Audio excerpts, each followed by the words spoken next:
Hello and welcome back to the couch. Sweet saved you a seat. My name is Luke. And my name is William. And we are here for the first look trailer of Harry Potter and the Sorcerer's Stone Season 1. Luke has read the books. I own the books. I have the British version and the American English versions of the first three books. I didn't know you Uh, could read. I said I owned them. Didn't say I read them. Actually, I did read these with my kids. My son has read all of them in Japanese. We have the whole collection at the house. Louis, are you ready? No one comes to the kitchen couch for the food, William. Let's hit it. Kitchen couch. Okay. Warner Brothers Discovery. I told you. You are a normal boy, Primary school. and you're going to start acting like one. Okay. You think you're something special? Oh, God. There is nothing special about you. No doubt. All right. I've always wanted to know about my parents. Your parents were the kindest, bravest people I ever met. They were funny and clever, Oh. and they stood up for what they believed was right. The next Oh, time I Harry. see you, we'll be in Hogwarts. Oh, I guess King's Cross Station is exactly the same. Yeah. Ron?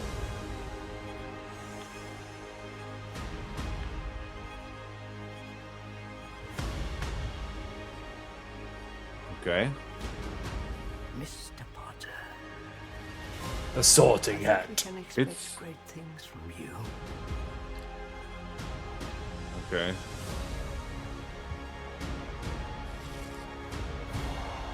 Let's see who you are.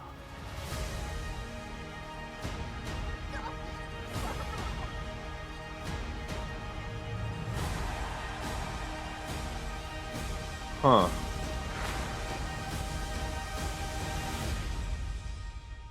Are you really Harry Potter?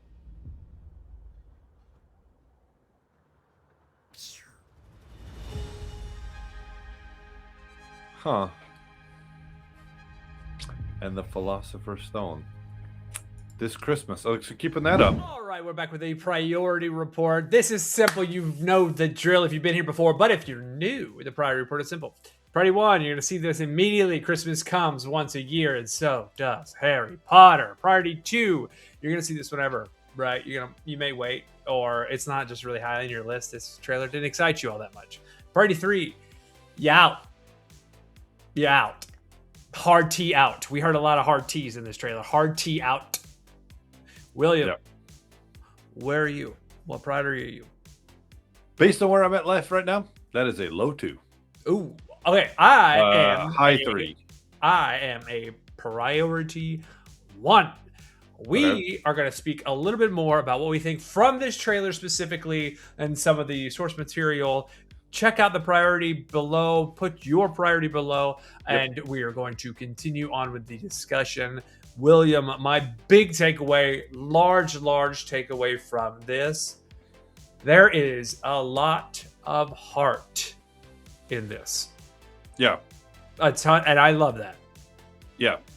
I can see that. One of my things is story time. What we do here on the couch is every one of the Harry Potter movies up till the very end came out around the holiday season, and our family who has book readers would go see these movies together at Thanksgiving, Christmas time. When they came out, it was a big thing. It was a lot of fun.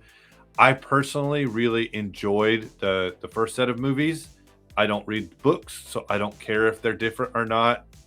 I don't know if this show needed to get made.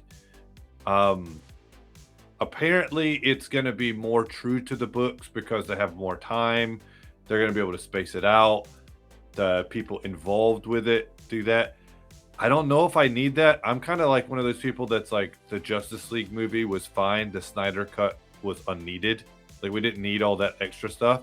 So the reason why I'm a low 2, high 3 is because I think the original movies are enough. Now, for me, this is just a cash grab. The one point is, now some people who might have wanted to be in the first series that couldn't, can be. And actors who potentially could play roles better for longer could be there. Yes. Right? So, I'm interested to see what that does. Again, I don't have HBO Max because I live in Japan, so I won't be able to watch this anyway. It'll probably be on Prime. Yeah. Why are you such a one? Is the heart enough for you? It feels so good. Okay.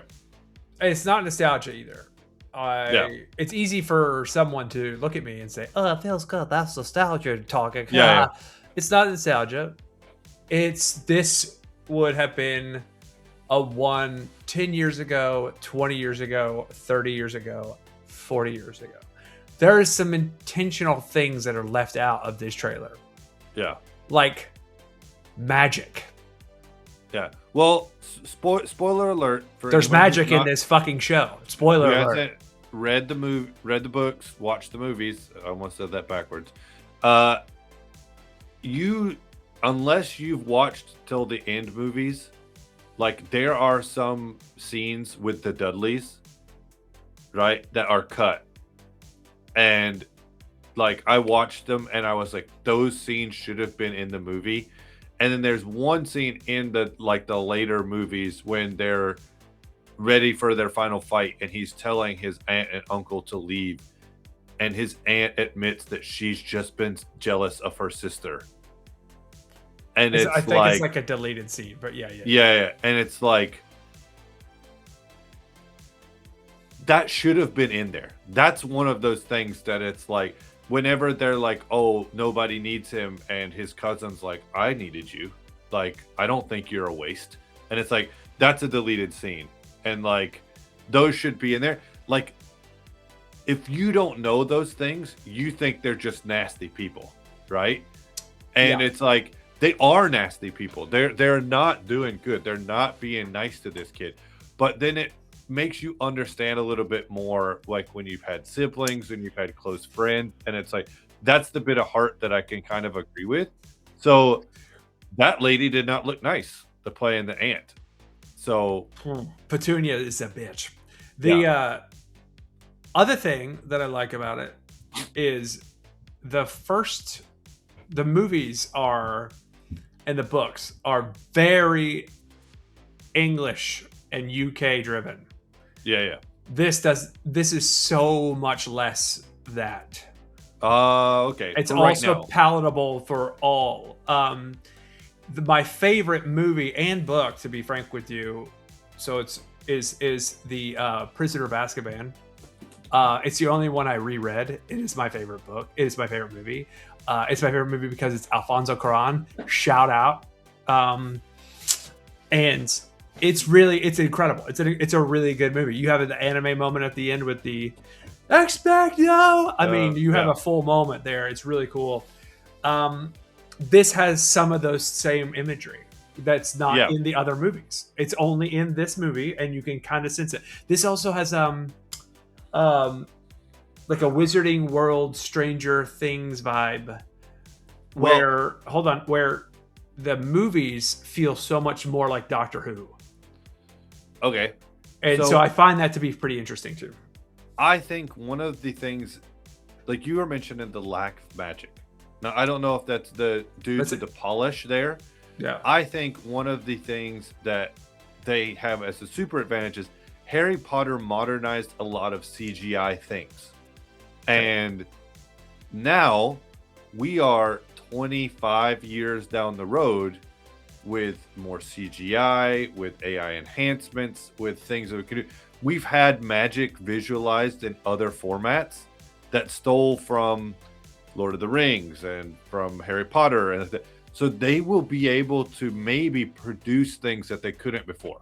That's true. So like one of the things that's always goofy looking in the movies is the broom riding. Oh, yeah. Right? But now with the volume and AI and depth mapping, they might be able to make that look better. some of the CGI in the original movies is like, oh, they're obviously standing next to a green screen where they're going to project a ghost or something. I'm going to say it right now because I've seen other people post it. The hardest part that people are going to have are getting past the castings. You think? I think the imagery for people for the book, they're going to watch it anyway. The book people are going to watch it because your book movie is really getting made. It's not the Hollywood movie. I think our image of the kids, the teachers, the staff of the school, the actors who played them in the original films are so famous, are so well known. Their speaking mannerisms. We happen to know that Snape is now going to be of African descent, right? Instead of... I don't remember if that's still true, but yeah. Yeah, it is. He was in the scene. It's been a thing. I don't care. It's a book. It's a movie. It's a TV show. But some people are going to have a problem with it. My question is for business point, is like, why did J.K. Rowling make this happen, right? So yeah, like, to me, she's probably not making so much from the show, but more books will be sold, where she probably makes more money. Yeah. People will go back and watch the movies to compare. She'll make more money. Yeah. I don't know if I agree with a 20-year-old reboot though. For this, I don't. I definitely do. The only thing that I find to be mishandled is merchandise. Okay. Because the merch is the same. It's not Star Wars, where you create a new lightsaber and you have new ships. That's all part of the same world. Yeah. This is a full-on Starfighter. This is a full-on different universe. So the confusion is going to be, where there's going to be actual issues, is when you're doing merchandising, which is where the real money is. Yeah. Well, I live in Japan, and USJ is here. It's going to be confusing.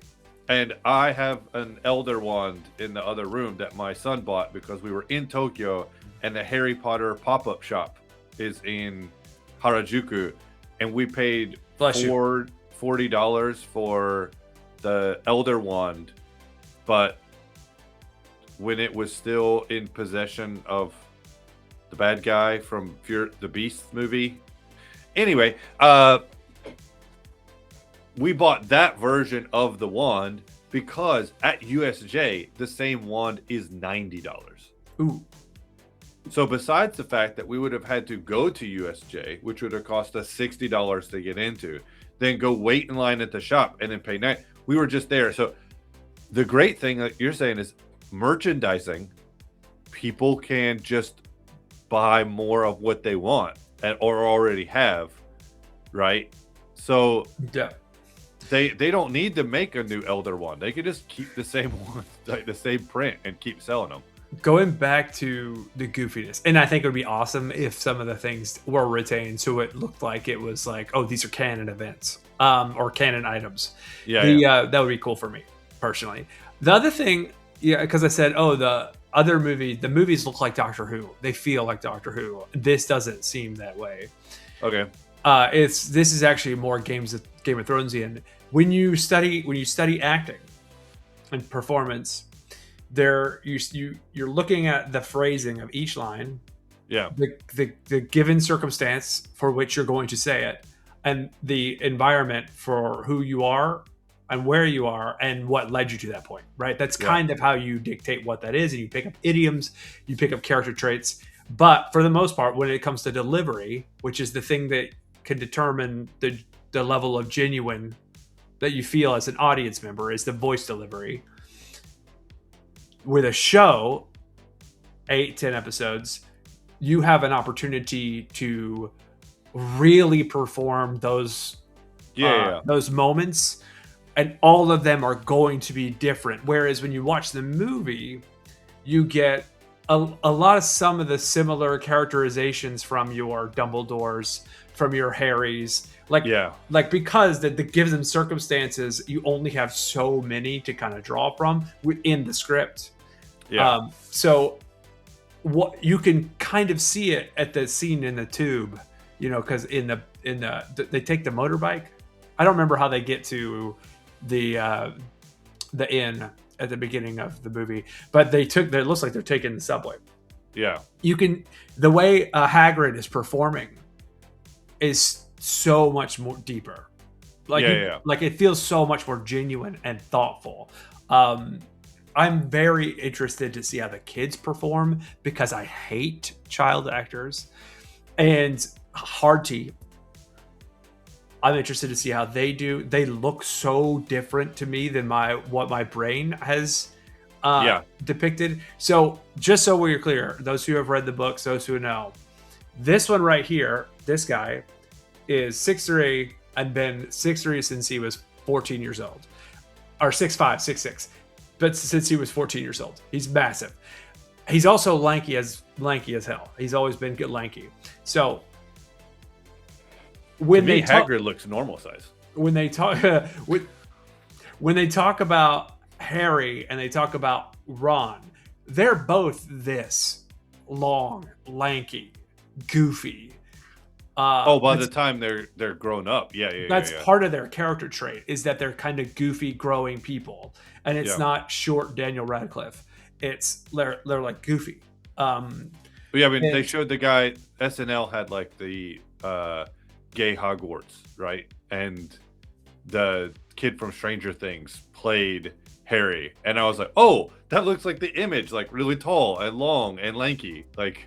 Yeah, that's what it should have looked like. So another thing I'll bring up too is at colleges across the United States, when I was in college, so in the late 2000s,